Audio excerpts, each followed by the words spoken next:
warahmatullahi wabarakatuh. Alhamdulillahirabbil alamin. Allahumma shalli ala sayyidina Muhammadin wa ala ali sayyidina Muhammad.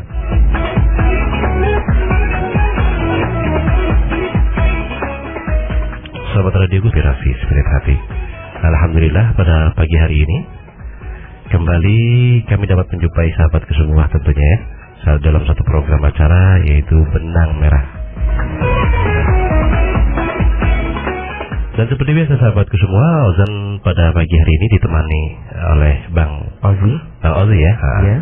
Dan insya Allah kita akan membahas sebuah tema ya, Bang ya, yaitu tentang bid'ah ya. Ya, tahqiqul bid'ah ya. Jadi apa itu tadi tahqiqul bid'ah? Tahqiqul bid'ah itu bisa diartikan dengan apa sih?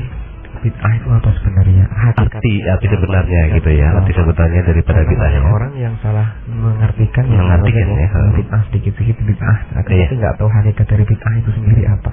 Iya. Sebab itu untuk orang mengatakan bid'ah itu harus tahu pengertian ataupun definisi dari bid'ah yang sebenarnya menurut ahli bahasa itu bagaimana. Bagaimana gitu ya. Dan menurut para ulama-ulama yang maksudkan bid'ah itu apa gitu. Iya. Dan apa sebuah amalan itu dikatakan bid'ah gitu ya saja seperti itu ya. Iya. Ya, dan tentunya sahabatku semua ya, pada pagi hari ini kita juga ditemani oleh narasumber kita yaitu tidak ada lain adalah guru kita bersama yaitu Buya Yahya. Dan saat ini beliau sudah berada di tengah-tengah kita ya di studio Radio Gusta 7,9 FM. Dan terlebih dahulu mari kita sapa beliau. Assalamualaikum warahmatullahi wabarakatuh, Bu. Assalamualaikum warahmatullahi wabarakatuh. Ya, bagaimana kabarnya Bu ya pagi hari ini? Alhamdulillah sehat, Masya Allah. Semoga para pendengar semua juga tetap sehat lahir batin. Amin ya rabbal alamin. Dan sahabatku semua ya, siapkan pertanyaan-pertanyaan dari sahabatku semua berkisar tentang tema kita pada pagi hari ini, karena tentunya kita nanti akan ada satu sesi yaitu tanya jawab ya. Dan seperti biasa sahabatku ya, sebelum kita masuk nih ke tema yang kita akan bahas, terlebih dahulu akan sajikan sebuah nasid ya, yaitu dari Masjid Kursi dengan Ya Habibah Qalbi.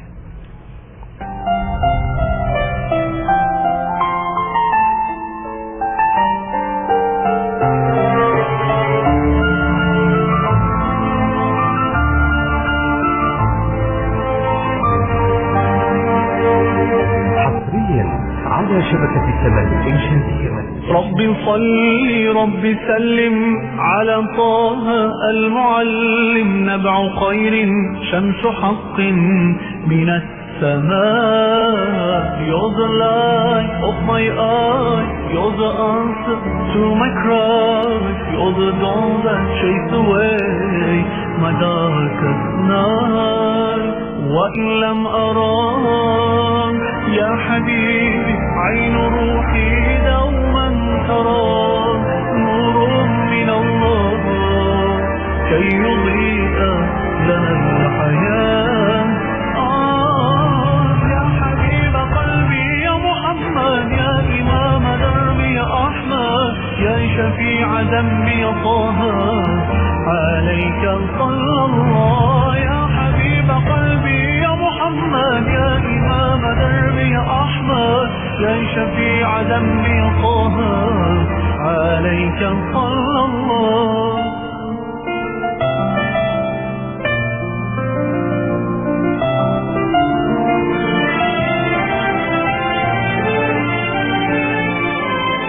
فأضى شوقي كي أراك سأل دمعي لي لقاء في جنان الخلد نلحق بخطاه.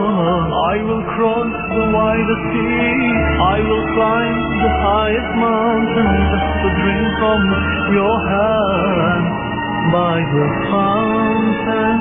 ومن سواك يا حبيبي قدوة من لي سواك نور من الله كي يضيء لنا الحياة.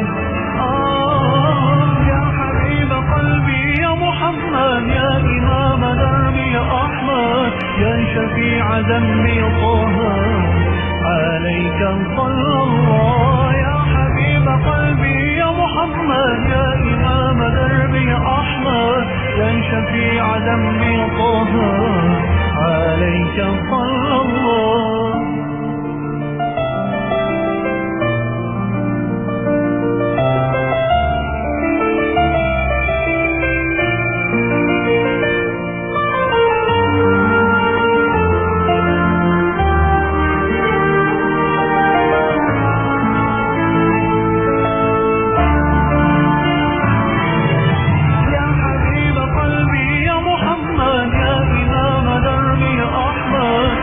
شفيع ذنبي طه عليك صلى الله. يا حبيب قلبي يا محمد يا إمام دربي أحمد يا شفيع ذنبي طه عليك صلى الله.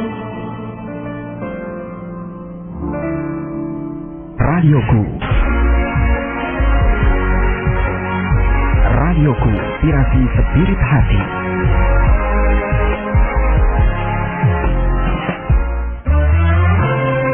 Benang Merah, program kajian bersama Buya Yahya yang menegaskan hukum halal dan haram yang terjadi di masyarakat dan menjadi problematika umat akan dibahas secara tuntas sehingga bisa dijadikan fatwa. Acara ini terformat secara interaktif melalui line telepon dan SMS. Benang Merah hanya di Radioku, Cirebon, inspirasi spirit hati.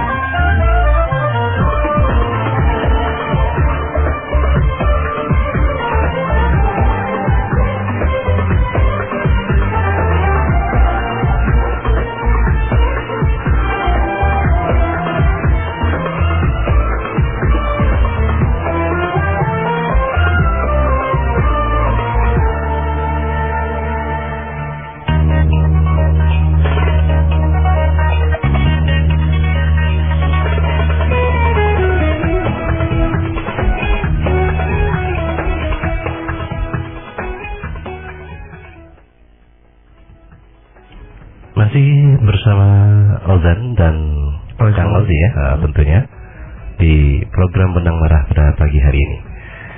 Baik sahabatku ya, untuk sahabat semua yang sudah Anda bisa bergabung dengan kami ya, yaitu untuk interaktif dengan kami, yaitu tentunya dengan via telepon di 0231 252 2549 atau via pesan singkat ya di 081 321 461079 tentunya.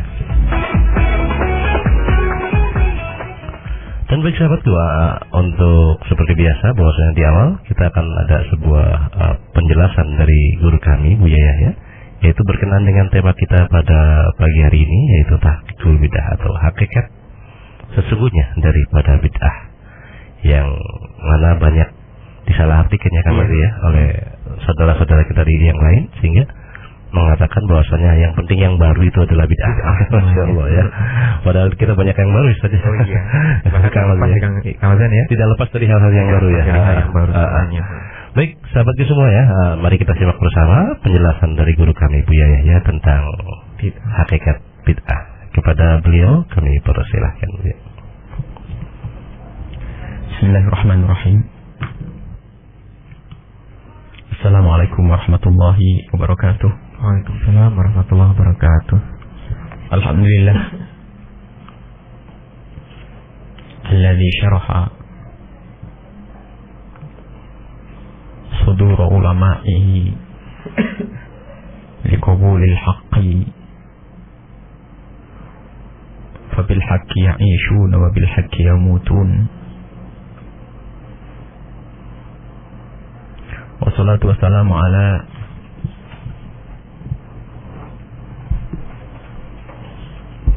hamilis sunnati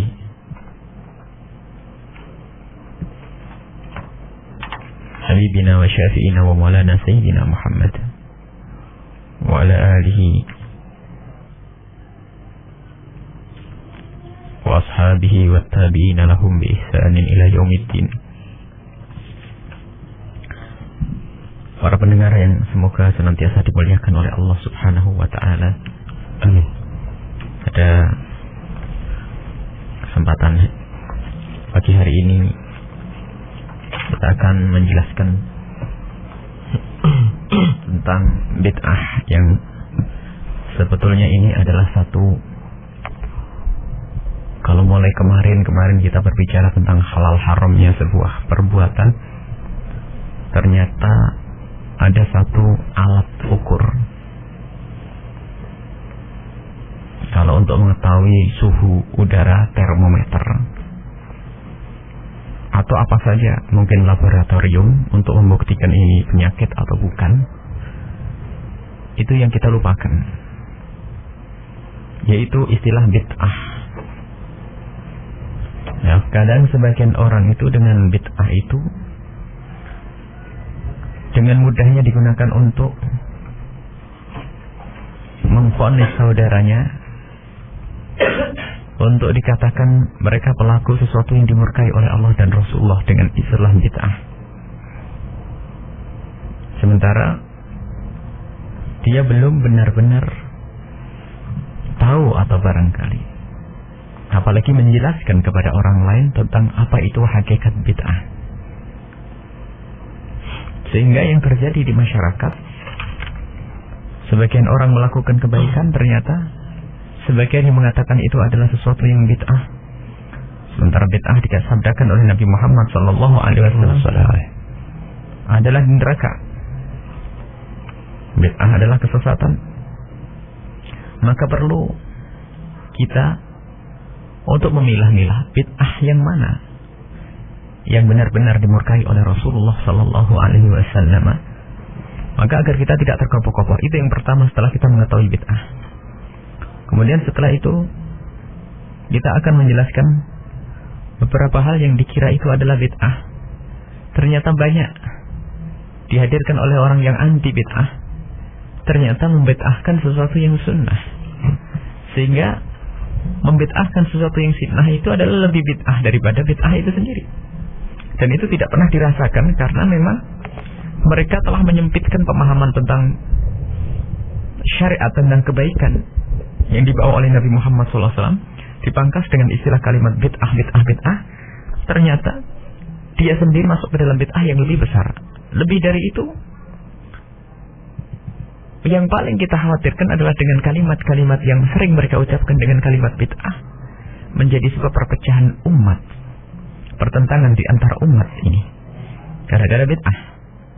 Maka kita akan menjelaskan apa itu bid'ah dan beberapa hadis Nabi SAW yang sudah sangat jelas, karena beriman kepada Allah tidak boleh membeda-bedakan antara ayat dengan ayat.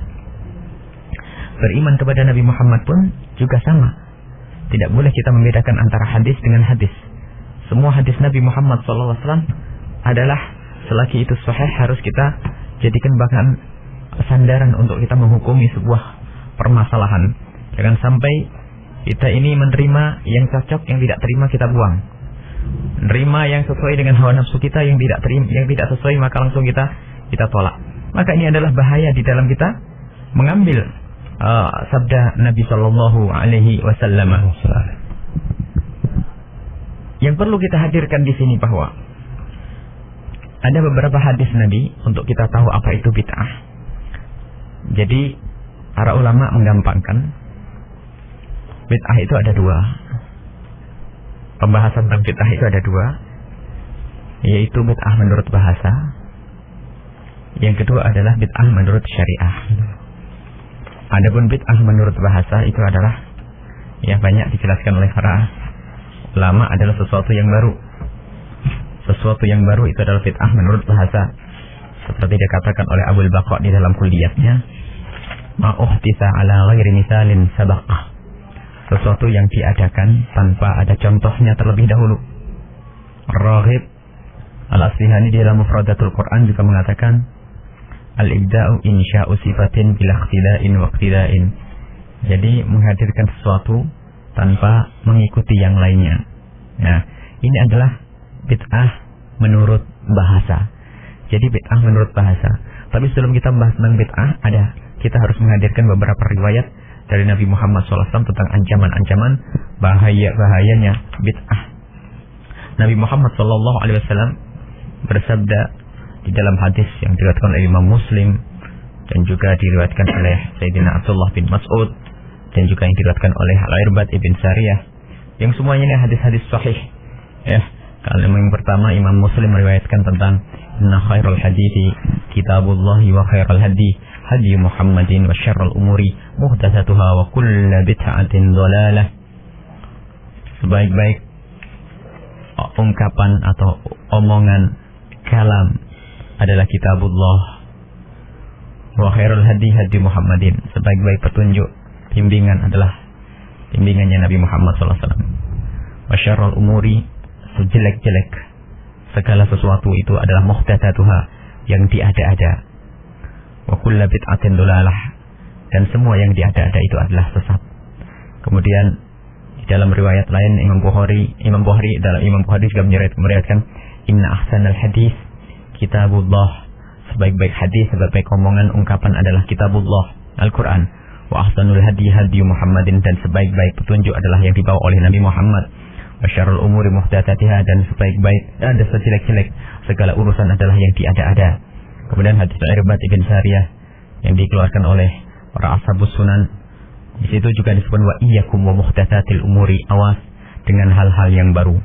Ini adalah beberapa hadis yang sudah sangat jelas bahwasanya yang namanya bid'ah harus dihindari, sesuatu yang baru yang perlu dihindari. Tapi yang perlu baru yang bagaimana yang harus dihindari? Kita harus apakah hadis Nabi hanya ini saja, sehingga dengan begitu gampangnya melihat lalu kita menyimpulkan dari hadis-hadis ini sebuah definisi bahwa yang tidak pernah dilakukan oleh Rasulullah adalah bid'ah, maka itu tidak dibenarkan. Kita harus membawa hadis, mengambil hadis semua yang datang dari Rasulullah, ini harus kita gunakan. Kita bawa semua yang datang dari Rasulullah ini, kita hadirkan hadis riwayat-riwayat yang sahih. Kemudian para ulama sudah menjelaskan bahwasanya di antara dua hadis, jika yang satu mutlak, yang satu muqayyad, maka yang mutlak dibawa kepada yang muqayyad dengan takyidnya. Kemudian kalau masalah am dengan khas, masalah takhsis, dan masih banyak cara-cara. Akan tetapi kalau kita menerima satu hadis yang sesuai, yang tidak sesuai kita tolak, maka inilah ciri-ciri orang Yahudi. Ciri-ciri orang Yahudi menerima Al-Quran yang cocok dengan menerima Al-Quran, mau menerima Taurat bukan Al-Quran, menerima Taurat yang sesuai dengan hawa nafsunya, tetapi yang tidak sesuai dengan hawa nafsunya, maka itu dibuang. Maka ini yang harus kita hadirkan. Jadi jangan sampai kita ini salah. Tadi sudah jelas bahasanya bid'ah itu kullu muhdatsatin bid'ah. Setiap yang baru adalah bid'ah, ya. Setiap yang baru adalah bid'ah. Nah, ini diancamkan oleh Rasulullah, diancam oleh Rasulullah, siapa pelaku bid'ah, maka itu adalah melakukan satu dosa, satu kesalahan. Ini sudah jelas. Akan tetapi, apakah hadis Rasulullah hanya sebatas itu saja? Kita tahu bahwasanya ini adalah masalah hadis tentang bid'ah. Sisi lain, anjuran dari Nabi Muhammad SAW yang sifatnya mutlak, anjuran membaca salawat kepada Rasulullah, anjuran melakukan sholat malam yang tidak ada batasnya, tidak pernah Rasulullah membatasi sholat malam. Kemudian membaca salawat pun tidak pernah dibatasi oleh waktu dan tempat. Nabi Muhammad hanya membawa Al-Quran yang Allah Subhanahu Wa Taala berfirman, Innallaha wa malaikatahu yusholluna ala nabi ya ayyuhalladzina amanu shallu alaihi wa sallimu taslima. Di sini ada perintah dari Allah agar kita bersolawat kepada Rasulullah, dan di sini tidak dibatasi dengan yang namanya waktu, tidak dibatasi dengan namanya tempat, caranya tidak dibatasi. Yang penting kamu baca salawat. Dan ini adalah hadis-hadis, banyak ayat-ayat Al-Quran yang berbicara tentang kebaikan-kebaikan yang diperintahkan oleh Allah, yang diajarkan oleh Rasulullah SAW.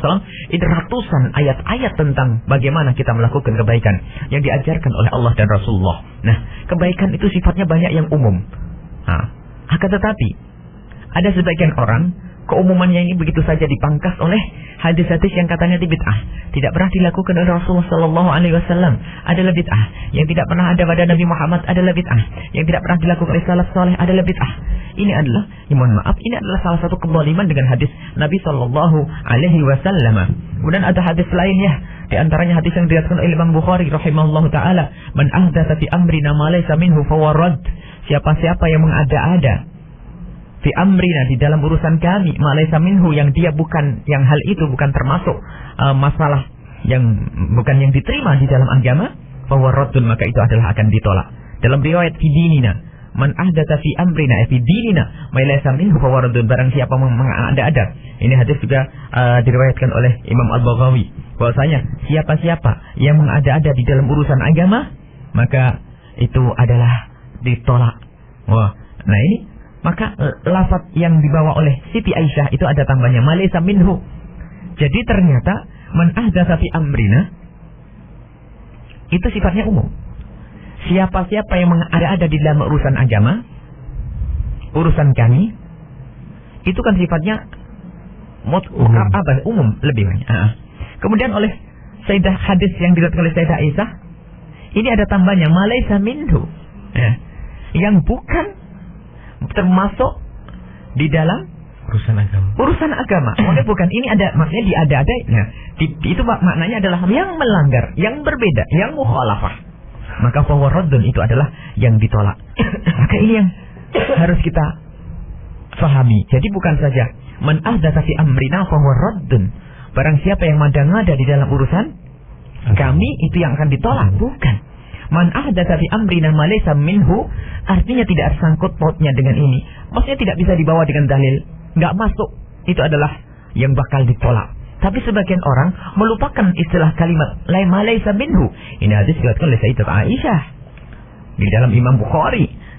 Man ahdatsa fi amrina fahuwa raddun. Man ahdatsa fi amrina ma laysa minhu fahuwa raddun. Barang siapa mengada-ada di dalam urusan kami yang hal itu bukan termasuk dari urusan kami, bukan urusan agama, yang memasukkan urusan agama, maka itu adalah yang ditolak. Jadi tidak semua yang diada-ada ditolak. Ternyata ada gaitnya di sini. Ada kait yaitu malaysa minhu. Kemudian ada hadis lagi yang diriwayatkan oleh Imam Muslim, Nasa'i, Ibnu Majah dan yang lainnya menjelaskan dengan sangat jelas. Coba digabungkan antara hadis yang tadi. Semua yang baru adalah bid'ah. Hadis lain apa? Hadis lain berbunyi bahwasanya inna khairal hadis. Selain hadis-hadis yang lain, baik inna khairal hadis hadis Muhammadin, juga inna khairal hadis kitabullah. Ada hadis lain yang diriwayatkan juga oleh Imam Muslim dari Sayyidina Jarir bin Abdullah bahwasanya man sanna fil islami sunnatan hasanatan falahu ajruha wa ajru man amila biha min ba'dihi min ghairi ayyanqusa min ujurihim syai'un. Barang siapa sanna mengada-ada, membuat di dalam Islam, dalam agama sunnatan hasanatan, sesuatu yang baik, falahu ajruha, maka ia akan mendapatkan pahalanya, wa ajru man amila biha, dan pahala orang yang melakukannya, min ba'dihi, setelahnya, min ghairi ayyanqusa, tanpa terkurangi, min ujirihim syai', pahala itu sedikit pun tidak dikurangi. Ada lanjutannya. Bukan berarti sampai di sini. Man sanna fil islami. Nah, ini menjelaskan kaidnya Siti Aisyah tadi. Man sanna fil islami, barang siapa-siapa membuat di dalam Islam sunnatan sayyi'atan, sesuatu yang jelek, kana alaihi wizruha, maka baginya adalah akan mendapatkan dosanya, wa wizru man amila biha, dan dosa orang yang melakukannya, ba'dahu, setelahnya, min ghairi ayyanqusa min alzarihim syai'un, tanpa terkurangi daripada dosa tersebut. Jadi dapatkan dosa utuh. Nah, ini perlu digabung bahwasanya hadis yang mengatakan bahwasanya semua yang baru adalah bid'ah. Ternyata ada hadis lain yang menjelaskan bahwasanya ada yang baru yang diada-ada, ternyata bukan bid'ah, malah diberi pahala. Maka dari situlah nanti bisa disimpulkan bid'ah adalah sesuatu yang baru. Nah, ini yang diada-ada, yang bertentangan dengan syariat. Kalau tidak bertentangan dengan syariat adalah sesuatu yang baru yang diinginkan, dikukuhkan, dan ini yang dipahami oleh para sahabat Nabi Sallallahu Alaihi Wasallam. Sehingga kenapa Sayyidina Utsman mengumpulkan mushaf? Sehingga kenapa Sayyidina Umar mengumpulkan salat berjamaah? Sehingga kenapa Sayyidina Umar bin Khattab membuat satu kantor atau diwan? Dan masih banyak kebaikan-kebaikan yang tidak pernah dilakukan oleh Rasulullah, tapi dilakukan oleh para sahabat Nabi. Dan nanti insya Allah akan kita beri contoh yang banyak sekali tentang sesuatu hal yang baru yang tidak pernah dilakukan oleh Nabi Muhammad SAW, ternyata disepakati bahwasanya itu adalah sesuatu yang baik. Sanna fil islami sunnatan hasanatan, membuat di dalam Islam sesuatu yang baik. Maka di sini ternyata untuk kita mengatakan sesuatu itu bid'ah tidak cukup dengan hadis tadi, harus digabung dengan hadis yang lainnya. Jadi kemutlakan atau keumuman hadis yang pertama bisa ditaksis, ditafsir dengan hadis yang lainnya. Atau mutlaknya satu riwayat bisa dikait atau diikat dengan riwayat yang lainnya. Maka setelah itu kita bisa menyimpulkan secara global sebelum kita panjang lebar, karena ini adalah masalah yang luas sekali, bahwasanya yang namanya bid'ah yang dilarang, yakni bid'ah itu yang bakal memasukkan orang ke dalam neraka adalah bid'ah yang bertentangan dengan syariat Nabi Muhammad sallallahu alaihi wasallam. Nah, jadi bid'ah yang bertentangan dari segi bahasa. Adapun bid'ah, jadi dari segi bahasa itu bid'ah ada yang diterima dan bid'ah ada yang ditolak. Sebab bid'ah menurut bahasa adalah sesuatu yang baru. Jadi sesuatu yang baru tidak pernah kita pungkiri, termasuk yang Anda dengarkan saat ini adalah sesuatu yang baru. Radio adalah sesuatu yang baru. Ya. Kemudian ini ada sesuatu yang baru yang tidak pernah dipungkiri karena di sini ada maslahatnya yang besar untuk kemanfaatannya. Yang sekaligus sebagai orang yang ahli maksiat bisa digunakan untuk kemaksiatan. Jadi pengumpulan macam-macam riwayat itu penting. Dan nanti ada riwayat-riwayat tentang bagaimana anjuran Nabi Muhammad untuk melakukan kebaikan. Ini sangat banyak. Cuman kita akan fokuskan kepada bagaimana menggiring kepada makna definisi yang benar tentang bid'ah. Jadi sesuatu yang baru itu menurut bahasa adalah bid'ah. Sesuatu yang baru yang diadakan tanpa ada contohnya itu bid'ah. Maka itu bid'ah menurut bahasa. Jadi kalau bid'ah menurut bahasa sudah jelas bisa dibagi menjadi bid'ah hasanah, bid'ah sayyi'ah, bid'ah madmumah, bid'ah hasanah, madmumah, dan yang lainnya. Jadi ada bid'ah yang baik menurut bahasa. Jadi ada bid'ah yang jelek menurut bahasa. Tapi kalau menurut syariat, karena Nabi Muhammad diutus untuk menjelaskan syariat, bid'ah yang ada di dalam hadis yang pertama, hadis yang berbat, hadis yang diriwayatkan oleh Imam Muslim tadi, bahwasanya kullu bid'atin dhalalah, itu adalah jelas itu adalah bid'ah syar'iyyah. Bid'ah menurut syarak yang dilarang oleh Allah Subhanahu wa taala. Anda bertentangan dengan syariat Nabi Muhammad sallallahu alaihi wasallam. Nah, kemudian setelah itu artinya ada bid'ah di situ yang tidak dilarang oleh Nabi Muhammad. Bahkan dikukur masanna fil islami sunnatan hasanatan. Mengada-ada di dalam Islam sesuatu yang baru. Nah, ini yang dipahami oleh para ulama. Para ulama tentang bid'ah semacam itu. Sehingga muncul definisi yang macam-macam sampai dikatakan definisi 17 definisi tentang bid'ah. Nah, cuman anehnya orang membawa bid'ah menurut bahasa digunakan untuk menghukumi di dalam syariat. Bid'ah menurut bahasa itu sesuatu yang baru. Akhirnya disimpulkan sesuatu yang baru adalah semua bid'ah. Ajib, sesuatu yang baru bid'ah. Innalillah. Banyak yang dilakukan oleh para sahabat Nabi adalah baru. Tidak pernah dilakukan Rasulullah, tabi'in, para ulama-ulama. Dan sampai hari ini pun kita banyak melakukan sesuatu yang baru. Nah, maka dengan mudah mengatakan bid'ah hanya dengan definisi menurut bahasa adalah salah. Harus ada definisi menurut syariat. Kalau menurut syariat sudah jelas. Sesuatu yang diada-ada, ya, yang tidak bisa dikembalikan kepada hujjah, tidak dikembalikan kepada Al-Quran dan hadis Nabi Sallallahu alaihi wasallam. Maka itu adalah bid'ah. Nanti didefinisikan misalnya ya Imam Syatibi yang begitu gencarnya memerangi bid'ah, ya, beliau juga mendatangkan definisi. Biarpun ternyata yang sudah mendatangkan dengan definisi pun ternyata masih salah nanti di dalam menghukumi. Maka memang harus hati-hati. Harus hati-hati setelah kita mengatakan ini adalah bid'ah, kemudian nanti kita akan turun kepada permasalahan-permasalahan yang terjadi. Apakah itu benar bid'ah? Sesuatu yang diadakan yang tidak pernah dilakukan Rasul, tidak semuanya bid'ah. Maka nanti kita akan bahas pada pertemuan yang akan datang bahwasanya apakah meniru Rasulullah di dalam meninggalkan sesuatu adalah sunnah. Ini kan keanehan. Jadi ada orang sampai berfatwa bahwasanya kalau Rasulullah meninggalkan kita harus meninggalkan.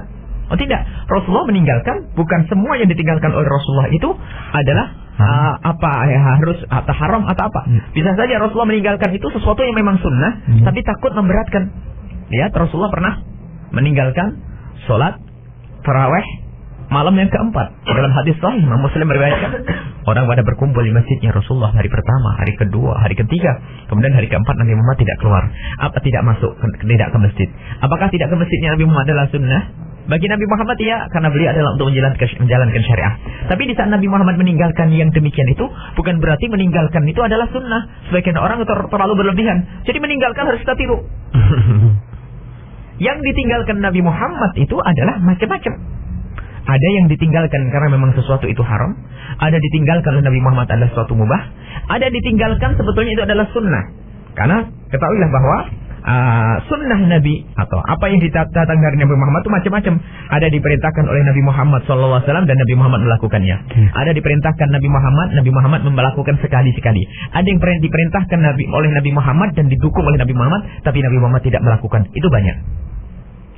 Ini ada hal-hal semacam itu harus dipahami secara panjang lebar dan luas Maka nanti kita tidak usah buru-buru, karena ini pelan dulu. Kita akan konsentrasi kepada makna definisinya. Jadi ingat, bukan semua yang baru itu adalah bid'ah. Itu adalah salah kalau orang yang buru-buru mengatakan semua yang baru adalah bid'ah. Semua yang baru adalah bid'ah. Semua yang baru adalah bid'ah. Ini adalah akan zalim kepada sesuatu yang datang dari Rasulullah SAW atau amalan-amalan para ulama soleh yang telah mendahului kita dengan amalan-amalan yang sungguh sangat sesuai dengan syariat Nabi Muhammad SAW. Karena terburu-buru orang menghukumi dengan bid'ah secara bahasa, sehingga menjadi salahlah. Banyak bid'ah yang dikatakan, bukan bid'ah dikatakan bid'ah. Sehingga kita bisa menyimpulkan sebetulnya ada sebagian orang yang sebetulnya yang mengatakan bid'ah, mereka sendiri masuk di dalam bid'ah yang sangat mengerikan. Kita tidak usah jauh-jauh masalah sholat, masalah contoh saja. Ada orang yang mengatakan sholat bid'ah adalah duha. Apa?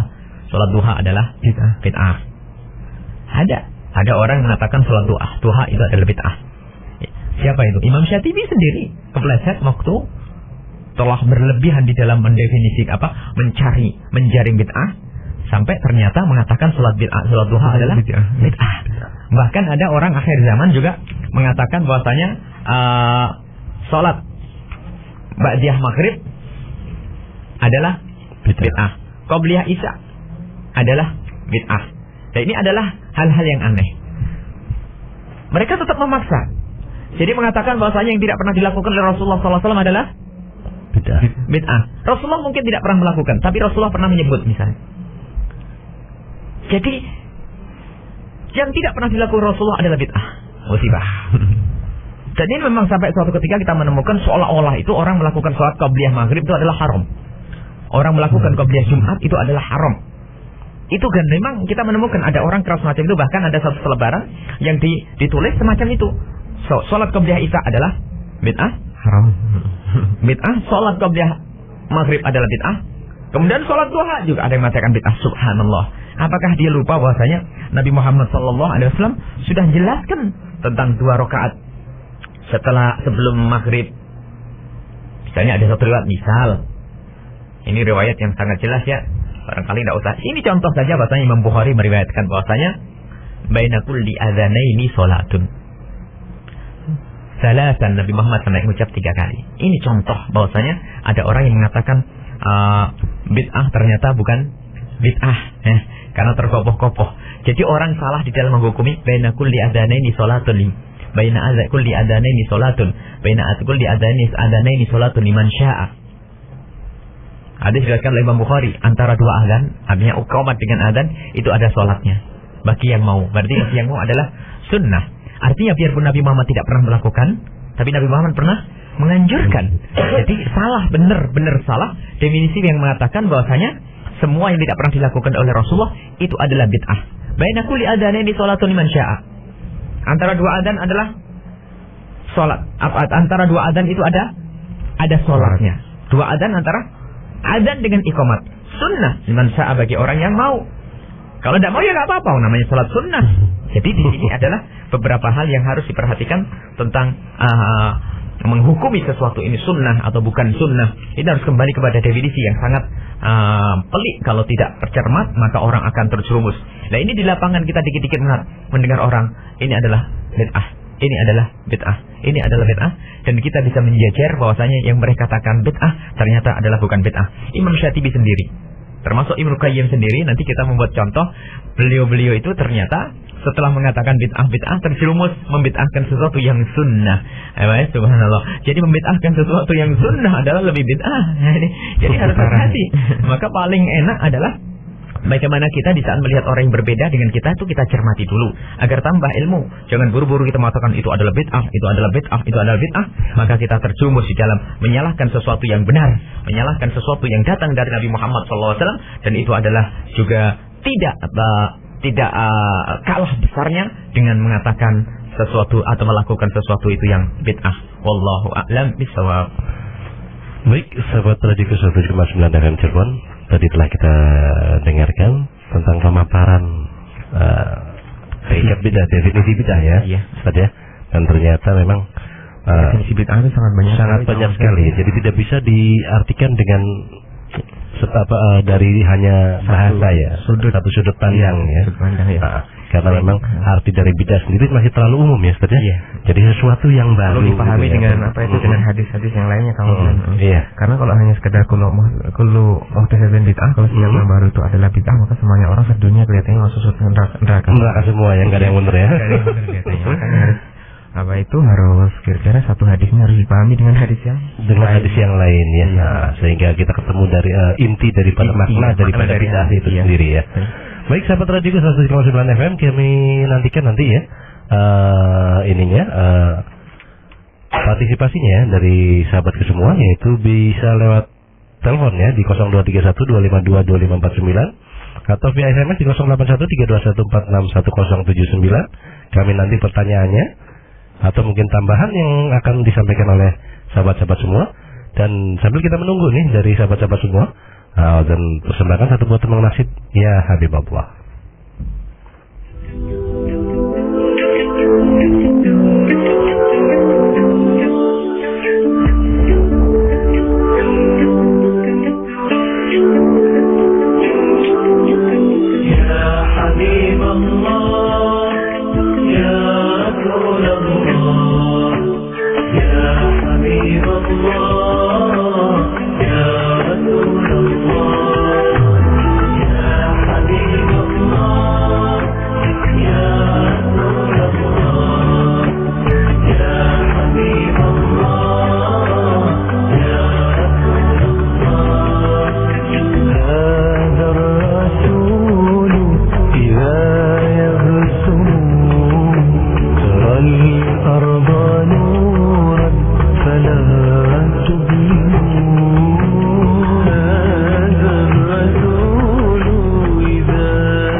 Inilah informasi pengajian rutin bersama Buya Yahya, pengasuh Pondok Pesantren Al-Bahjah Cirebon.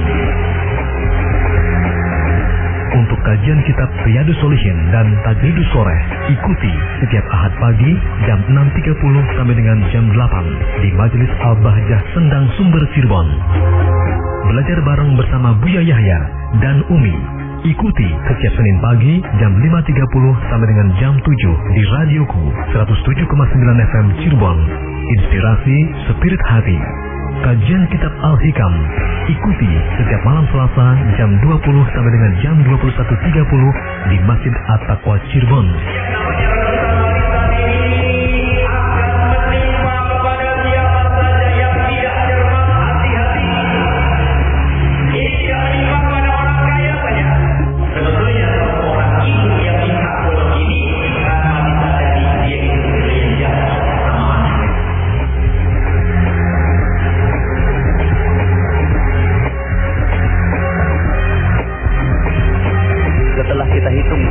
Amal yang pernah kita lakukan itu, pernahkah kita renungi diterimakah amal kita oleh Allah Subhanahu wa Ta'ala?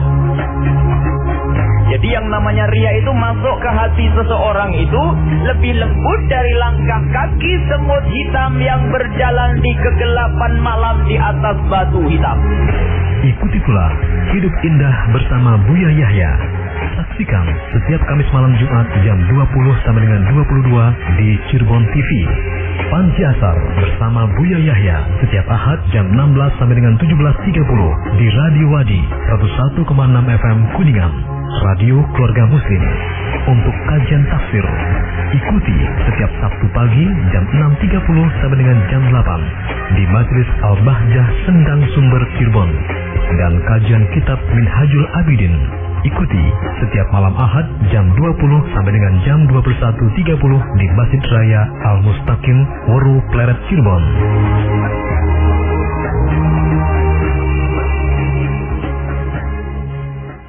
Radioku Fans. Radioku Inspirasi Spirit Hati.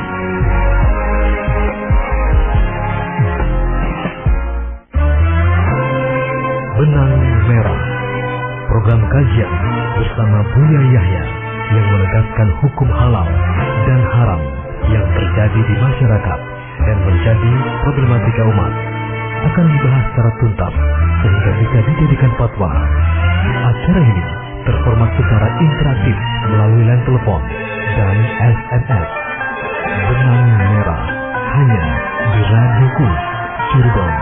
Inspirasi Spirit Hati.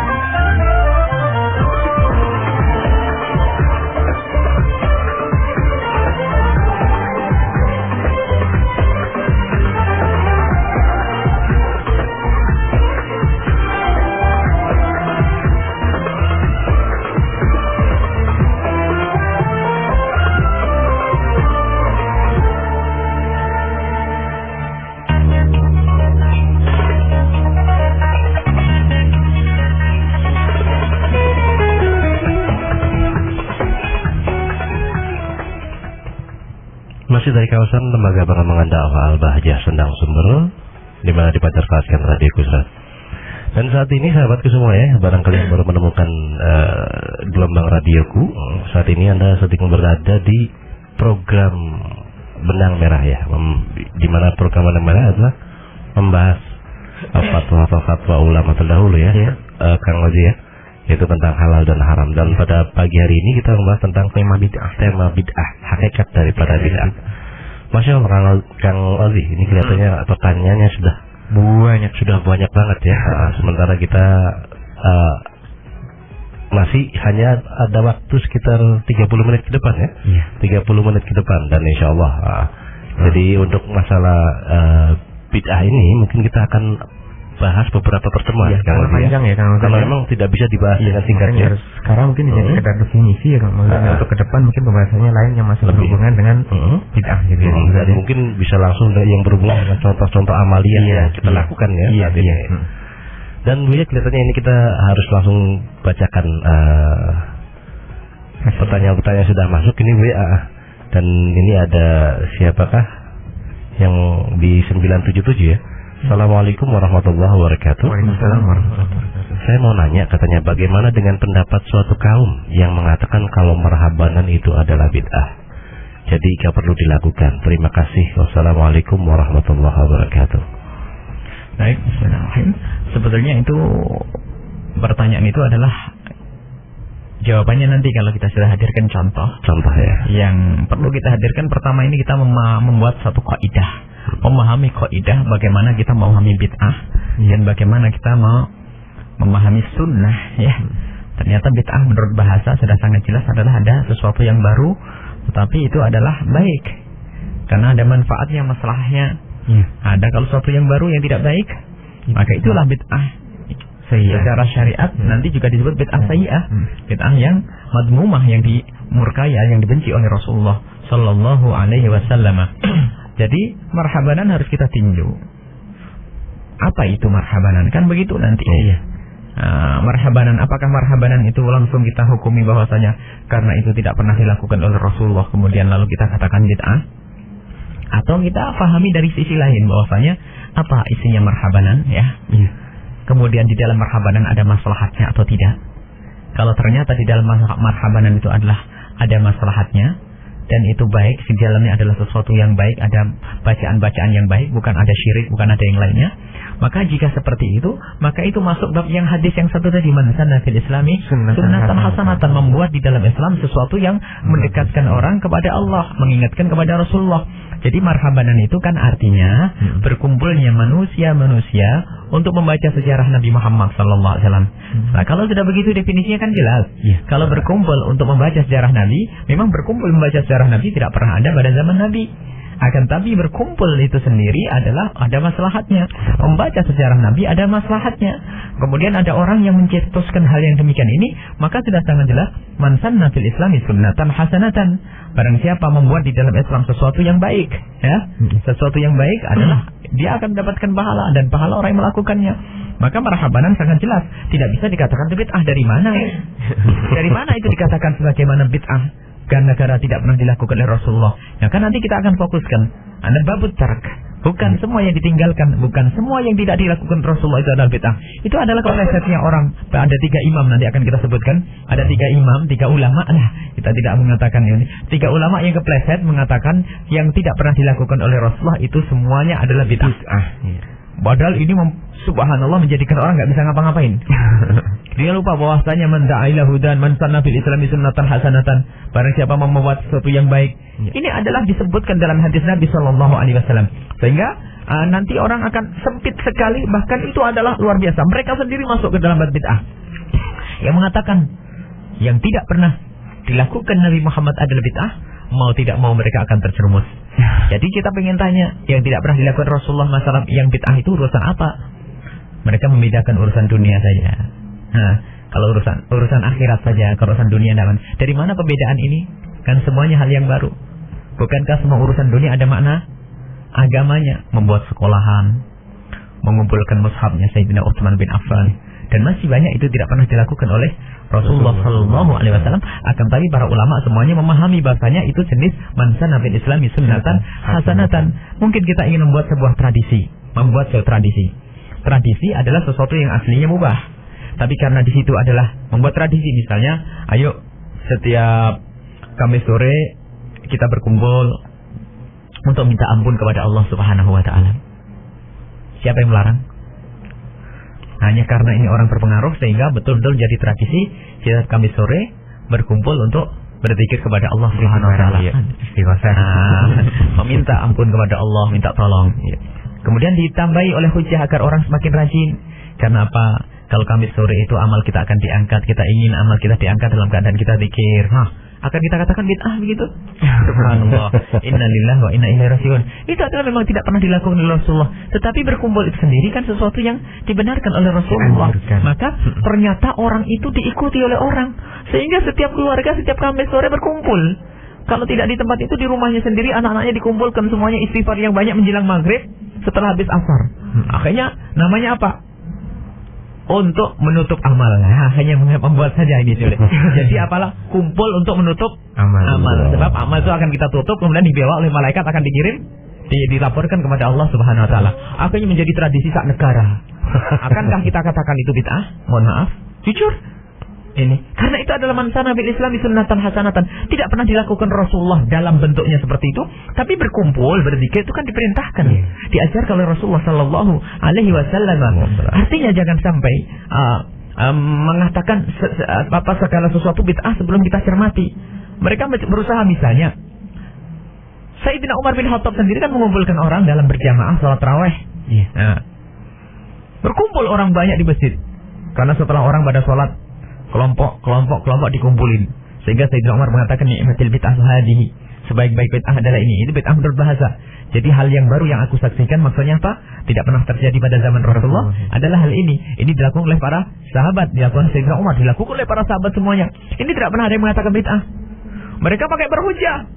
Oh, tapi kan contohnya sudah ada, tinggal ngembangkan saja Sayyidina Umar. Contohnya kan pernah Rasulullah itu melakukan sholat berjamaah sehari, 2 hari, 3 hari. Contohnya bagus. Nah, orang mengadakan marhabanan contohnya juga ada, membaca sholawat kan diajarkan Rasulullah. Jadi memang kadang-kadang ada sebagian saudara-saudara kita tuh terlalu terburu-buru mengatakan bid'ah. Dan insya Allah pertemuan yang akan datang, dari mana sumber pembid'ahan ini? Siapa yang memulai? Mereka itu hanya berdasarkan dengan sesuatu yang salah, yaitu apa? Semua yang ditinggalkan oleh Rasulullah itu harus kita ikuti untuk ditinggalkan.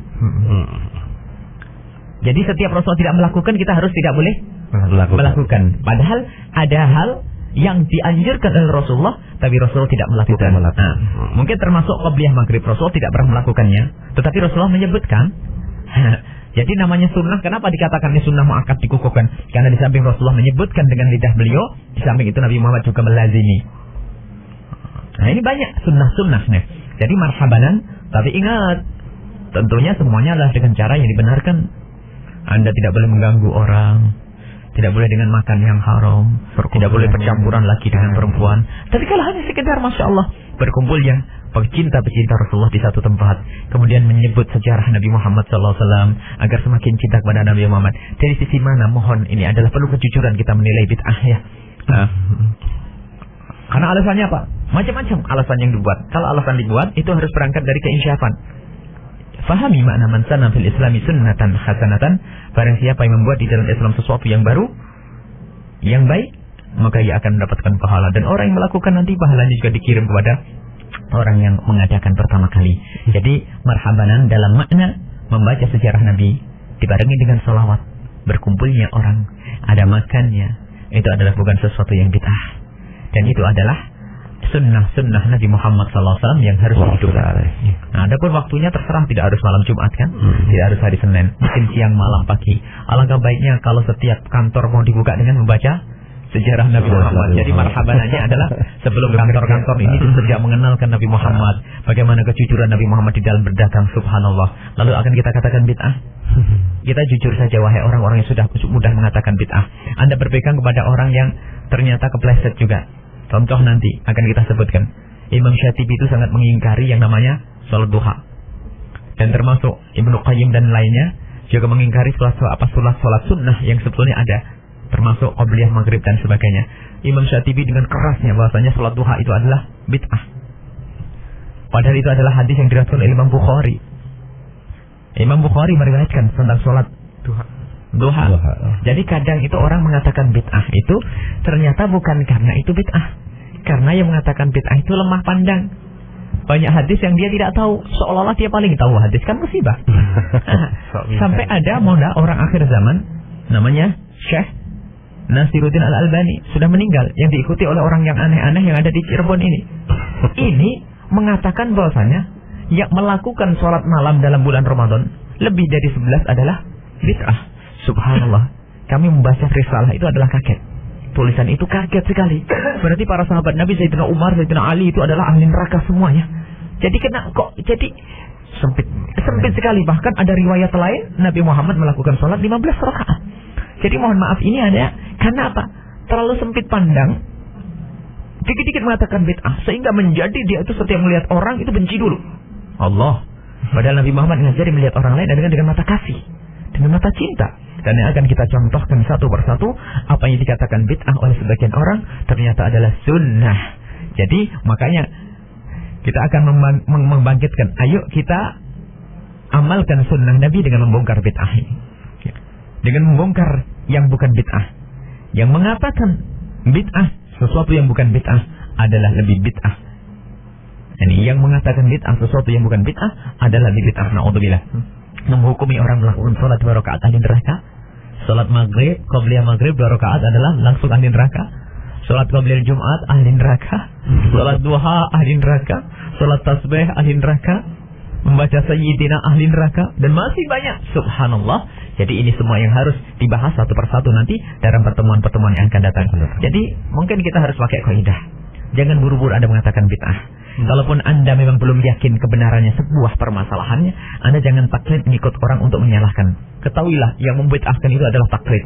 Padahal dia semula mengatakan tidak boleh taklid, tapi ternyata paling jago taklid. Ngikut. Baik, ini saja. Wallahu a'lam bishawab. Baik Bu ya, sudah ada penanya-penanya lagi nih yang sudah masuk dan ada di 9858. Assalamualaikum warahmatullahi wabarakatuh. Waalaikumsalam warahmatullahi wabarakatuh. Bu ya, ini Usman di Kayuwalang. Semoga kita senantiasa dalam lindungan Allah Subhanahu wa taala. Amin. Amin. Bu ya, adakah dalil membaca kunut pada saat subuh dan ketika membaca doa tolak bala, tangan yang tadinya menghadap ke atas kemudian dibalikkan ke bawah? Nah, ini katanya efek, mohon penjelasannya. Terima kasih. Assalamualaikum warahmatullahi wabarakatuh. Waalaikumsalam warahmatullahi wabarakatuh. Jadi tentang kunut ya Kang Husain. Ya Allah. Jadi itu juga beberapa hal yang harus kita perhatikan. Sebagian orang urusan-urusan khilaf itu dijadikan sebab untuk mencaci orang, menyalahkan orang, ya. Adapun masalah yang ditanyakan, sebelum kita berbicara tentang dalilnya ada atau tidak, ketahuilah Anda dan saya, kami tidak mengerti hakikat dalil. Sebab mengetahui hadis ini sahih dan tidak sahih pun kita ngikut ulama. Ya. Ngikut ulama. Jadi kita adalah berijtihad sendiri. Kita tidak bisa ijtihad sendiri mengatakan hadis ini sahih harus kita ikuti. Tapi kita ngikut ulama. Dan ulama pun ternyata mereka itu di dalam mentafsir hadis berijtihad. Sehingga berbeda Imam Abu Bukhari dengan Imam Muslim. Sahih menurut Bukhari belum tentu sahih menurut Imam Muslim, atau sebaliknya. Jadi paling enak adalah kita dengan keinsafan ngikut para ulama yang memang mereka jagonya. Ulama sudah mengumpulkan hadis yang banyak, kemudian setelah itu dari hadis yang banyak itu mereka renungi, mereka berijtihad sehingga muncullah satu kesimpulan bahwasanya permasalahan ini adalah hukumnya halal, permasalahan haram, permasalahan ini adalah hukum sunnah, permasalahan ini adalah bid'ah dan bukan bid'ah. Jadi bukan berdasarkan dengan satu hadis saja. Nah, kalau kita ini orang yang masya Allah hafal hadis 10 saja masih untung ya. Kalau kita mengatakan langsung mana dalilnya, itu barang nanti mudah dibohongi orang. Cukup kita katakan kalau Rasulullah gini-gini, Anda akan diam kan? Padahal waktu itu karena kita terdesak tidak punya dalil, yang penting qala Rasulullah sallallahu alaihi wasallam. Jadi paling enak kita ngikut ulama. Ulama mazhab Imam Syafi'i radhiyallahu anhu, mereka mengatakan bahwasanya kunut itu adalah sunnah. Menurut Imam Abu Hanifah adalah tidak. Kenapa perbedaannya ini? Perbedaan ini adalah diantaranya berangkat dari perbedaan menerima sebuah hadis. Hadis yang diambil oleh Imam Syafi'i tidak diambil oleh Imam Abu Hanifah. Abu Hanifah menerima hadis yang di situ tidak ada kunutnya. Maka Imam Syafi'i menerima hadis yang ada kunutnya subuh. Maka di sini yang harus dipahami. Adapun kalau dalilnya masing-masing punya. Mungkin kita hanya sekedar mengukuhkan saja. Mengukuhkan karena kita di Indonesia mazhab Syafi'i. Tapi ingat, Anda pun tidak boleh mencaci mazhab lain. Misalnya mazhab Abu Hanifah yang nggak pakai kunut. Jadi kalau tanya apakah ada dalilnya, para ulama punya dalil, bukan kami yang punya dalil. Kami tidak punya dalil, kita tuh ngikut dalam berdalil. Yang jelas ulama menyebutkan hadis yang diriwayatkan oleh Imam Bukhari. Di situ haddatsana Musaddad qala haddatsana Muhammad bin Zaid. Ini ada hadis yang diriwayatkan dari Ayyub bin Muhammad bin Sirin. Qala. Hadis diriwayatkan oleh Imam Bukhari. Su'ila Anas. Sayyidina Anas pernah ditanya, aqanatan Nabi sallallahu alaihi wasallam, apakah Nabi Muhammad berkunut di subhi di waktu subuh? Qala, dijawab, na'am, iya. Faqila lahu, kemudian Sayyidina Anas ditanya, aqanata qabla ruku', apakah kunutnya sebelum ruku'? Qala, dijawab, ba'da ruku'i yasiron, setelah ruku' sedikit. Anda bisa melihat di syarahnya masalah ini di dalam kitab Fathul Bari, karangannya Ibnu Hajar Al-Asqalani ya, di juz 2 ya. Kalau tidak salah itu juz 2 halamannya antara 690-an, sekitar halaman 700-an itu. Jadi itu adalah hadis tentang kunutnya. Jadi ada kunut subuh ya sebelum ruku. Dan juga Imam Ad-Darqutni, Abu Nu'aym, Imam Ahmad, Baihaqi, Imam Hakim dan mengatakan hadis ini sahih, kata Imam Hakim. Dari Sayyidina Anas radhiyallahu anhu, anna Nabiy sallallahu alaihi wasallam, bahwasanya Nabi Muhammad sallallahu alaihi wasallam qanata syahran, kunut dalam 1 bulan utuh. Yaitu ala qatili ashabihi. Ada waktu para sahabat Nabi dibunuh dan dikhianati, Nabi Muhammad marah sehingga mereka itu yang membunuh itu didoakan ya. Didoakan dengan doa-doa semoga Allah memberikan yang sakit timpalnya kepada mereka. Didoakan di Bi'r Ma'unah, yang meninggalnya di Bi'r Ma'unah. Kemudian itu namanya sering kita sebut dengan kunut nazilah. Di saat kita mendapatkan musibah, kita membaca kunut untuk menolak bala. Tsumma taraka. Kemudian setelah itu Nabi Muhammad meninggalkan kunut yang dalam sebulan itu ditinggalkan. Fa amma subhu, adapun kunut subuh, falam yazal yaqnut, Nabi Muhammad masih senantiasa berkunut hatta faraqad dunya, sampai Nabi Muhammad meninggal dunia. Jadi ini adalah hujjah-hujjah bagi orang yang melakukan kunut. Ada masih banyak lagi hadis yang diriwayatkan Sayyidina Imam Hakim, banyak riwayat dari Imam Hakim, riwayat dari Imam Baihaqi, masih banyak hadis-hadis berkenaan dengan kunut. Lah, bagi yang mengatakan kunut tidak sunnah, itu juga mereka punya hujjah. Makanya kita tidak berani, biarpun sudah jelas misalnya hadis tadi Bukhari, kemudian tadi Imam Hakim mengatakan hadis ini sahih, diriwayatkan oleh Abu Nu'aym, Imam Ahmad bin Hanbal, banyak riwayat tentang kunut, bukan berarti kita langsung mengatakan yang tidak kunut adalah meninggalkan sunnah Nabi dan itu adalah bid'ah, sesat, masuk neraka. Bukan, siapa yang ngajari semacam itu? Nah, mereka juga punya hujjah. Adapun mana yang lebih kuat di antara hujjah ini? Anda baru bisa mengatakan ini lebih kuat dari yang lainnya kalau Anda memang sudah sampai derajat ijtihad. Anda membandingkan antara hujjah dengan hujjah dengan ada bab dalam usul fikih ta'addul tarajih. Jadi bagaimana kalau kita bertemu dengan dua hadis yang bertentangan, mana yang didahulukan, itu ada caranya sendiri. Ada teleponnya Mas. Halo, assalamualaikum. Waalaikumsalam warahmatullahi wabarakatuh. Ya, dengan siapa di mana? Ya, dari Jono, dari Surakulon. Jono di Suranenggala-Kulon ya? Iya, Suranenggala-Kulon. Iya, baik. Monggo silakan pertanyaannya. Ya, ini Bu ya, mengenai dari Kemenyan Bu ya. Kemenyan ya? Kalau biasa, iya Kemenyan, biasa di kampung-kampung itu sebelum melaksanakan tawasul atau acara-acara keyakinan bersama gitu didahului dengan Kemenyan. Nah, apakah Kemenyan itu dan untuk apa sih Kemenyan itu? Ya, saya juga tidak kurang memahami Bu ya. Iya, kalau misalkan saya langsung menolak, takutnya masyarakat itu tersinggung gitu Bu ya. Iya, terima kasih Bu ya. Assalamualaikum warahmatullahi wabarakatuh. Waalaikumsalam warahmatullahi wabarakatuh. Ya, ada sahabat Jono. Dan mungkin dilanjutkan dulu Bu ya, barangkali yang tadi atau? Jadi masalah kunut itu macam itu. Jadi ada. Dan kita juga punya tahu hujahnya Imam Abu Hanifah yang mengatakan kunut itu tidak ada. Itu juga punya hujah. Maka dari itu jangan menjadi orang yang seolah-olah paling hebat di dunia ini lah. Nah, anehnya lagi, ya ini di masyarakat Indonesia orang biasa pakai kunut kan. Tahu-tahunya ada orang aneh mengatakan kunut tidak sunnah, lalu mengatakan sampai derajat bid'ah. Innalillah. Ilmunya bagaimana ini? Siapa yang ngajari semacam itu? Allah, ini adalah luar biasa. Ada hadis riwayat, ada riwayat memang ada riwayat semacam itu. Akan tapi riwayat tadi kan sudah jelas. Jadi ternyata hal-hal yang semacam ini tugasnya para ulama itu, para mujtahid untuk membanding mana yang harus didahulukan di antara dua riwayat. Iya. Sehingga Imam Syafi'i mengatakan kunut ada, Abu Hanifah mengatakan tidak ada. Adapun masalah membalik tangan itu memang ada tafaulannya, dan ternyata ulama di dalam mazhab kita Imam Syafi'i ternyata juga terlihat terbagi dua. Waktu itu Imam Romli dan juga Khatib Syirbini mengatakan bahwasanya tidak perlu dibalik, tidak apa-apa karena doa. Ada tafaulan itu karena apa? Ada dicontohkan di dalam salat istisqa itu memindahkan posisi rida ya, dari kanan ke kiri dan sebagainya, dari atas ke bawah. Itu tafaulan itu minta dirubah oleh Allah Subhanahu wa taala. Jadi kalau kita mengadakan tangan lalu punggungnya ke langit, itu jika ada namanya tafaulan, menolak bala. Semoga Allah dengan ini semuanya kita Allah menolak bala dari kita. Jadi terserah Anda lakukan dan tidak, itu juga masalah khilafiyah, bukan berarti itu adalah hal yang bid'ah ya. Baik. Baik Bu, ada telepon lagi nih, kita angkat dulu sebelum kita dijawab ya. Halo, assalamualaikum. Waalaikumsalam. Bisa dikecilin sedikit Pak radionya. Oh iya. Ini dari Ibnu di Jamblang. Siapa? Dari siapa? Dari Ibnu di Jamblang. Ibnu di Jamblang, Bang Pak Ibnu. Iya, ini menanyakan ini kaitannya dengan ritual yang ada di akhir bulan Safar ini, di mana di masyarakat Jember khususnya ada ritual Rebo Wekasan. Rebo Wekasan ya. Ya, jadi mohon hukum dan juga amaliyah rujukan apa kalau misalnya ada kitabnya. Itu saja.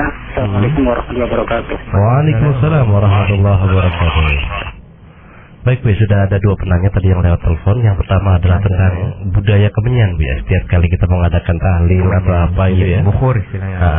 Memang betul dua-dua pertanyaan sangat penting. Karena memang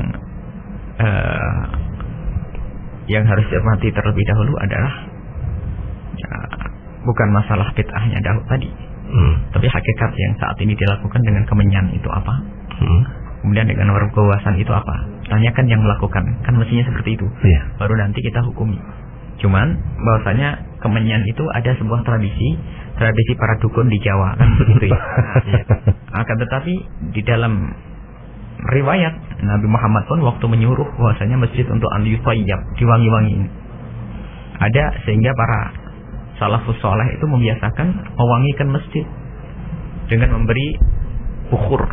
Karena semua orang punya minyak wangi, ada satu kayu yang wangi jika dibakar itu mengharumkan ruangan. Dan ini dilakukan, maka mengharumkan ruangan. Jadi tujuannya adalah mengharumkan ruangan. Jadi kalau seandainya Kemenyan itu kan istilah di sini. Kemenyan itu kan sebetulnya ada di sana itu ada sesuatu yang dibakar, itu ada. Jadi bukhur itu ada dari kayu. Kayu yang dibakar. Ada jenis juga semacam batu yang dibakar harum wangi. Di sana itu ada di Arab dan memang harum.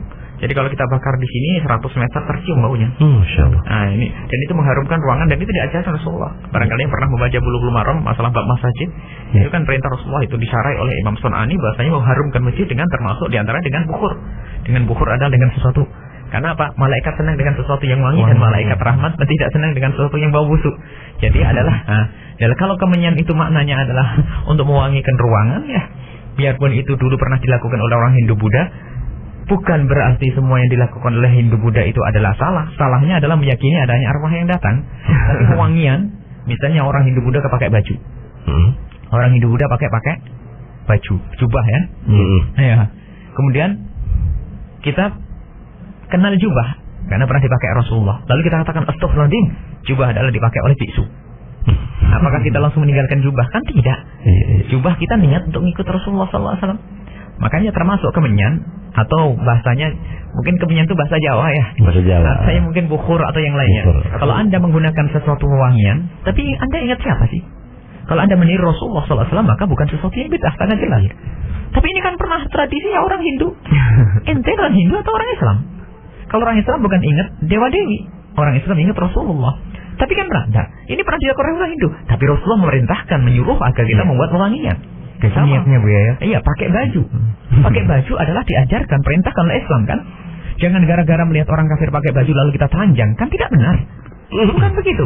Jadi kita harus melihat hakikatnya seperti apa. Tapi kalau memang di situ ada keyakinan-keyakinan yang tidak benar, maka Anda perlu menjelaskan, bukan perlu meninggalkan pekerjaan tersebut. Karena dalam asal sunnah ada, mewangikan ruangan itu adalah asli sunnahnya ada.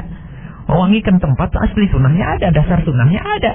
Maka Anda harus luruskan, Bu, nggak ada roh-rohan ini, nggak ada danyangan, nggak ada wewikumdanya, nggak ada. Ini kita membuat wewangian karena mengundang malaikat rahmat. Selesai. Beres. Dan juga enak nyaman nih kalau misalnya kalau kumpul terus wangi. Kalau baunya itu kan memang selama ini sudah identik dengan perdukunan yang namanya Kemenyan di Indonesia. Maka ada Kemenyan Arab, ada istilah itu Kemenyan Arab dijual mahal ya. Kemenyan Arab kita punya kita punya sekarang Kemenyan Arab itu. Jangan sampai Al-Bahjah nanti tinggal perdukunan karena nyalakan Kemenyan. Kemenyan Arab itu ada. Baik Bu, kemudian yang kedua nih Bu ya tentang masalah Rebo Wekasan Bu ya. Sama, itu seperti apa? Dulu barangkali tinggal kita lihat maksudnya seperti apa. Intinya begini, Anda jangan terlalu alergi dengan istilah perkumpulan orang-orang. Yang penting isinya di dalamnya itu apa? Syariat atau tidak ada syariatnya. Kalau berkumpul di situ hanya untuk orang silaturahmi, kapan setelah Rabu wakasan, Jumat wakasan, atau Selasa wakasan, itu tidak penting ya. Hanya sudah menjadi tradisi di situ orang pada berkumpul, kemudian di situ ada orang mungkin bacaan yang membaca sholawat atau yang lainnya. Kalau yang di dalamnya adalah sesuatu yang dilakukan itu adalah sesuatu yang pernah diajarkan Rasulullah, maka itu adalah wajar-wajar saja. Tapi bukan berarti meyakini setiap hari Rabu wakasan itu ada sesuatu yang enggak. Rahmat Allah akan datang dengan orang-orang yang baik, dengan menyebut nama-nama orang soleh. Kata Imam Syafi'i, inda dzikri sholihin tatanazzalu rahmat. Jika di situ ada disebut orang-orang yang soleh, maka akan turun rahmat Allah Subhanahu wa taala. Jadi jangan terlalu alergi dengan sebuah kebiasaan. Biarpun kami tidak melakukan Rabu wakasan, tapi kami pun tidak akan alergi dengan orang mengadakan Rabu wakasan. Hanya kita himbau jika itu ada sesuatu yang tidak sesuai dengan syariat, maka lakukan. Maka rubah. Kalau sesuai dengan syariat, misalnya di situ untuk apa sih Rabu wakasan? Syukuran atau apa? Minta perlindungan pada Allah, minta tolak bala, ditolak bala. Maka itu adalah hal yang baik. Memang kita diajarkan oleh Allah untuk minta perlindungan kepada Allah dan minta pertolongan dari Allah. Ini adalah sesuatu yang wajar saja. Tapi kalau sudah berubah menjadi tradisi, termasuk maulid dan sebagainya, adalah sesuatu yang pada dasarnya adalah ada ajarannya. Tapi kalau sudah berubah menjadi sesuatu yang diharamkan, melakukan sesuatu yang dilarang, maka itu menjadi tidak boleh karena sesuatu tersebut, karena larangan sesuatu yang terlarang tersebut. Ini yang harus kita pahami di dalam memahami sebuah kegiatan. Maka dari itu kami berpesan sebetulnya di Al-Bahjah ini, barangkali mendengar suara ini, kita ingin mengadakan perayaan Maulid Nabi atau acara mendoakan para guru-guru dan sebagainya, itu adalah dengan cara yang syar'i. Makanya waktunya kita pilih adalah jam 8 pagi sampai jam setengah 12, supaya mereka tidak meninggalkan kegiatan kewajiban sholat dan sebagainya. Dan mungkin kita tidak akan mengadakan acara besar di malam hari, karena khawatir orang yang dari jauh, laki perempuan dan sebagainya, takut melakukan sesuatu yang diharamkan. Biarpun keluarnya seorang perempuan dengan mahram tidak apa-apa, tapi yang tidak terkontrol barangkali nanti dengan naudzubillah zaman pergaulan yang semacam ini maka kita adakan di siang hari untuk aman. Dan kita pun mengimbau bahwasanya perayaan Maulid Nabi harus tetap sesuai dengan syariat. Jangan sampai diundang sesuatu yang haram, konser dangdut, konser ini, konser itu tidak kita inginkan. Nah, itu aslinya sesuatu yang biasa. Bahkan kemudian kami juga menghimbau, jika ada sebuah tradisi satu kampung, tradisi Hindu Buddha sekalipun, itu diislamkan. Misalnya orang sudah biasa kumpul untuk melakukan sesuatu, maka tetap saja perkumpulan itu kita adakan, tapi isinya kita rubah, sehingga sampai lupa dengan kisah Hindu Buddha. Sungguh, kalau orang sudah melupakan itu semuanya, maka itu harus menjadi sesuatu yang diajarkan oleh Rasulullah Sallallahu Alaihi Wasallam, muliakan oleh Rasulullah Sallallahu Alaihi Wasallam. Jadi itulah. Jadi Rabu wakasan kami memang tidak pernah melakukan Rabu wakasan, dan tidak ada acara Rabu wakasan di pesantren. Akan tapi karena ini melakukan banyak dari para ustadz-ustadz, kita ingin tahu hakikatnya apa. Jika hakikatnya adalah sesuatu yang diajar hakikatnya bukan melanggar Rasulullah, melanggar Allah, maka Rabu wakasan itu adalah boleh saja, karena sesuai dengan kaidah man sanna fil islami sunnatan hasanatan. Jadi mengumpulkan orang kapan saja boleh. Baik. Ada lagi di satu pertanyaan Bu yang kaitannya dengan tema kita ya, masih ada ini, katanya apakah akidah Maturidiyah dan Mu'tazilah adalah hak? Apakah pelaku qulu bid'ah dhalalah yang juga berbuat sunnah akan ditimbang dulu amalannya Bu ya? Katanya dari hamba Allah. Mu'tazilah adalah punya pemikiran-pemikiran yang sesat. Mu'tazilah. Kalau Maturidiyah adalah kurang lebih beda dengan Asy'ariyah.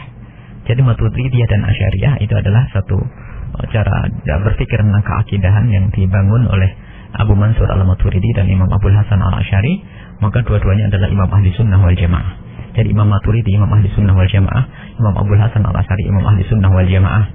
Adapun Mu'tazilah, memang ada beberapa pelanggaran akidah dari kaum Mu'tazilah, yang apapun bentuknya Mu'tazilah masih dianggap sebagai kaum muslimin yang punya kesesatan dalam pemikiran. Baik, memang ada bid'ah akidah di dalam kaum Mu'tazilah. Tapi kalau Maturidiyah adalah sama dengan kita, Asy'ariyah. Hanya ada perbedaan yang tidak terlalu penting. Maturidiyah itu banyak di India. Jadi kalau barangkali para kaum muslimin tahu, Syekh Ilyas dan para pengikut jamaah tabligh di India, itu mereka adalah punya akidah ahli sunnah wal jamaah Maturidiyah. Makanya para sahabat-sahabat yang bergabung di dalam jamaah tabligh khuruj, mereka harus lebih tahu tentang akidah Maturidiyah. Tapi karena di Indonesia Anda memperdalam Asy'ariyah sama, karena Maturidiyah dengan Asy'ariyah tidak banyak berbeda. Dan tidak berbeda satu. Jadi kalau di Indonesia kebanyakan Asy'ariyah, di Mesir Asy'ariyah.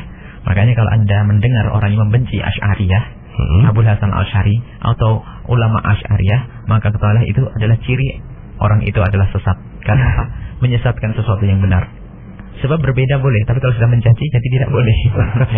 Wallah. Kecuali Mu'tazilah itu sudah benar jelas-jelas Bu ya. Ada beberapa pemikirannya. Tapi Imam Ghazali sendiri tidak berani mengatakan kafir Mu'tazilah. Biarpun ada dari kaum ahli sunnah mengatakan Mu'tazilah kafir. Waktu masalah kudratullah, kudrat kita itu, kudratnya seorang hamba, dan masih banyak hal-hal. Akan tapi Imam Ghazali mengatakan tidak berani mengkafirkan orang Mu'tazilah karena masih menghadap ke kiblat. Itu adalah kesalahpahaman dalam ijtihad memahami akidah saja. Tapi tetap ada kesesatan Mu'tazilah. Berbeda dengan akidah-akidah yang lain kayak liberalisme dan itu keluar dari Islam sudah jelas. Masya Allah. Baik Bu ya, kelihatannya kita harus segera mengakhiri perjumpaan kita pada pagi hari ini Bu, karena di studio sudah menunjukkan pukul 6:55 menit. Artinya tinggal 5 menit ke depan.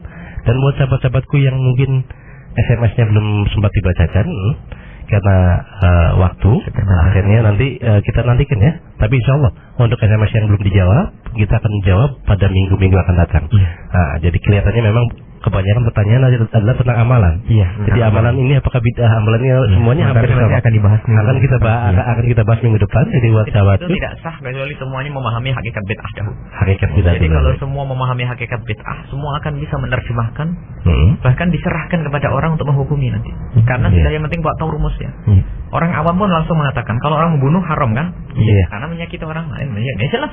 Jadi nanti kalau sudah punya kuncinya mudah. Kuncinya mudah ya Bu ya, bahwasanya amalan definisinya dulu ya. Jadi insya Allah untuk yang bertanya tentang masalah amalia apakah ini bid'ah atau tidak gitu ya. Insya Allah minggu depan harus paham dulu tentang hari ini pembahasan tema hari ini yaitu tentang makna yang sebenarnya tentang bid'ah ya. Baik sahabatku, dan akhirnya kita akan tutup acara ini dengan pembacaan doa yang akan disampaikan oleh guru kami Bu ya. Kepada beliau kami persilahkan. Bismillahirrahmanirrahim. Allahumma shalli ala sayyidina Muhammad wa ala sayyidina Muhammad. Allahumma ya rabbana Allahumma ya rabbana arinal haqqa haqqa warzuqna ittiba'a wa arinal batila batila warzuqna ijtinaba. Amin ya Allah. Ya Allah, tunjukkan kepada kami kebenaran sebagai kebenaran untuk bisa kami ikuti. Amin. Dan tunjukkan kepada kami kebatilan sebagai kebatilan untuk bisa kami hindari. Amin. Ya Allah, jauhkan kami dari bid'ah, dekatkan kami kepada sunnah. Amin. Berikan kepada kami pemahaman yang benar tentang bid'ah dan sunnah. Amin, ya Allah. Agar kami bisa mengikuti sunnah dan menjauhi bid'ah ya Allah. Amin. Ya Allah, di antara saudara kami yang masuk dalam bid'ah, angkat mereka, lepaskan dari bid'ah. Dan di antara saudara kami yang belum faham bid'ah, berikan pemahaman dengan bid'ah ya Allah. Di antara saudara kami yang telah membid'ahkan yang sunnah, maka ya Allah, kembalikan mereka ke jalan yang benar. Jangan sampai mereka zalim kepada kekasih-Mu Nabi Muhammad ya Allah. Ya Allah, muliakan kami di dunia dan akhirat. Muliakan kami ya Allah di rumah tangga kami, muliakan kami di masyarakat kami. Ya Allah, Allahumma ya Rabb, Allahumma ya Rabbana, hidupkan kami dengan sunnah, matikan kami dengan sunnah. Ya Allah, bangkitkan kami ya Allah kelak bersama sahibus sunnah, kekasih-Mu Nabi Muhammad sallallahu alaihi wasallam, dan pertemukan kami kelak di surga dengan habibina sayyidina Muhammad sallallahu alaihi wasallam. Ya Allah, ya Allah, ya Allah, lidah kami ya Allah, nikmat dari-Mu, jangan sampai lidah kami mencaci orang lain ya Allah. Amin. Jika ada orang berbeda dengan kami di dalam masalah-masalah yang kami bahas pada saat ini ya Allah, berikan kepada kami ya Allah kebenaran, dan berikan kepada saudara-saudara kami adalah keinsyafan. Ya Allah, jauhkan kami dari permusuhan ya Allah. Hati mereka ya Allah, hati mereka ya Allah, pertemukan dengan hati kami dalam cinta karena-Mu ya Allah. Amin. Jangan sampai ada percekcokan di antara orang-orang yang mengurusi kaum muslimin. Jangan sampai ada perselisihan di antara para ulama ya Allah. Jika itu memang perbedaan, ya Allah, jadikanlah perbedaan ini adalah menjadikan kelegaan, menjadi sesuatu yang nyaman bagi umat. Amin. Jangan sampai karena perbedaan para ulama lalu umat ini jadi korban ya Allah. Ya Allah, jauhkan kami dari segala malapetaka di dunia dan di akhirat ya Allah. Dan hancurkan semua orang-orang yang menjadikan kehancuran Islam dan kaum muslimin ya Allah. Dan berikan pertolongan kepada orang-orang yang memberikan pertolongan kepada Islam dan kaum muslimin. Ya Allah, mudahkan segala urusan kami, lapangkan rezeki kami. Jika ada yang sakit, sembuhkan. Ya Allah, yang punya hutang mudahkanlah dalam bayar hutang kami. Ya Allah, berikan kepada kami semua umur panjang dalam ketaatan serta sehat walafiat, dan berikan kepada kami semua husnul khatimah, mati dalam keadaan iman ya Allah. Iman. Rabbana atina fid dunya hasanah wa fil akhirati hasanah wa qina adzabannar. Amin. Sallallahu alaihi wasallam Muhammadin wa ala alihi wasallam. Alhamdulillahi rabbil alamin. Al-Fatihah. A'udzu billahi minasy shaitonir rajim. Iyyaka na'budu wa iyyaka nasta'in. Ihdinas siratal mustaqim. Amin. Baik sahabat radioku 107,9 FM, akhirnya saya Ozan Dan saya Ozi. Pamit undur diri ya, saya Ozi, dan kita akan berjumpa lagi pada minggu depan di waktu dan gelombang yang sama tentunya. Dan akhirnya mari kita tutup acara ini dengan doa kifarah majelis. Subhanakallahumma bihamdika asyhadu an la ilaha illa anta astaghfiruka wa atubu ilaik. Wassalamualaikum warahmatullahi wabarakatuh.